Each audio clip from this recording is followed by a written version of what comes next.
नमस्कार मित्रांनो. तर पुन्हा कर्तव्य आहे या मालिकेमध्ये पुढच्या भागात आपल्याला पाहायला भेटणार आहे की वसुंधरा आपल्या आईवडिलांसोबत बोलत असते. ती सांगते की अहो मला शार्दूल आत्ता दिसला, कशावरून तो परत दिसणार नाही, आणि त्याला माझं लग्न आकाशरावांसोबत झालं हे कळालं, बनी त्यांचाच मुलगा हे कळालं तर ते मला सोडणार नाहीत.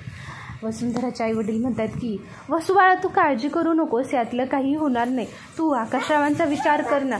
वसू म्हणते की हो मी आकाशरावांचाच विचार करत आहे, त्यांच्यापासून मी एवढं मोठं खोटं लपवलं आहे, त्यांच्यासमोर आलं तर ते मला कधीच माफ करणार नाहीत, त्यांचा विश्वासघात होईल. त्यानंतर वसुंधराचे आईवडील तिला समजावत असतात.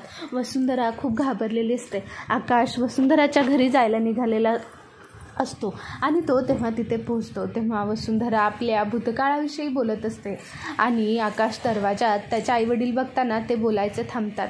वसुंधरा मागे वळून पाहते तर आकाश तिथे पोहोचलेला असतो.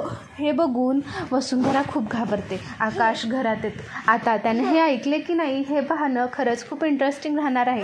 तुम्हाला हा व्हिडिओ आवडला असेल तर आपल्या चॅनलला लाईक करायला, शेअर करायला आणि सबस्क्राईब करायला विसरू नका. थँक्यू.